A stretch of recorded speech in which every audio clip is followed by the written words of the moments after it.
12 сәуір. Адам баласының ғарышқа алғаш рет ұшқан күні. 1961 жылы 12 сәуірде Кеңес одағының аға лейтенанты Юрий Гагарин Восток кемесімен алғаш рет жер орбитасына айналып ұшты.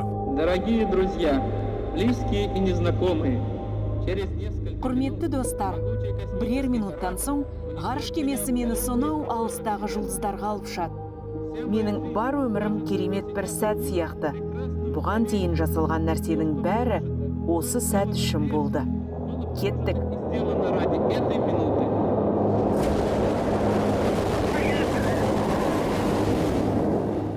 Небәрі 108 секундқа созылған сапар ғарышты игеруде үлкен қадам.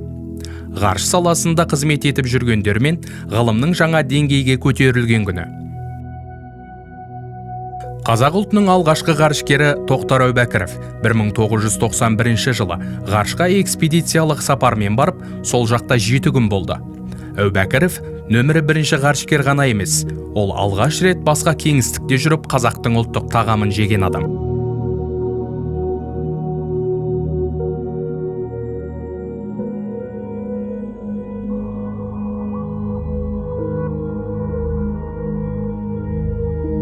Қазақтан шыққан екінші ғарышкер Талғат Мұсабаев. Мұсабаев ғарышқа 3 мәрте ұшып, сол жақта 341 күн болып қайтты.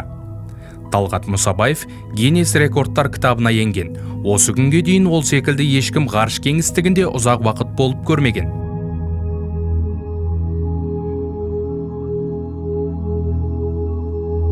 Тәуелсіз Қазақстан Республикасының ғарышқа ұшқан бірінші азаматы Айдын Айымбетов болды.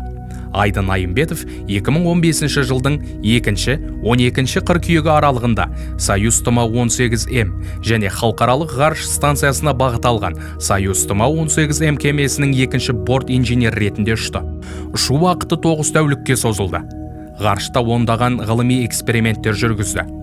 Әлемде 180-нен астам мемлекет болса, солардың қатарында ғарышқа өз перзентін ұшырған елдер саусақпен санарлықтай.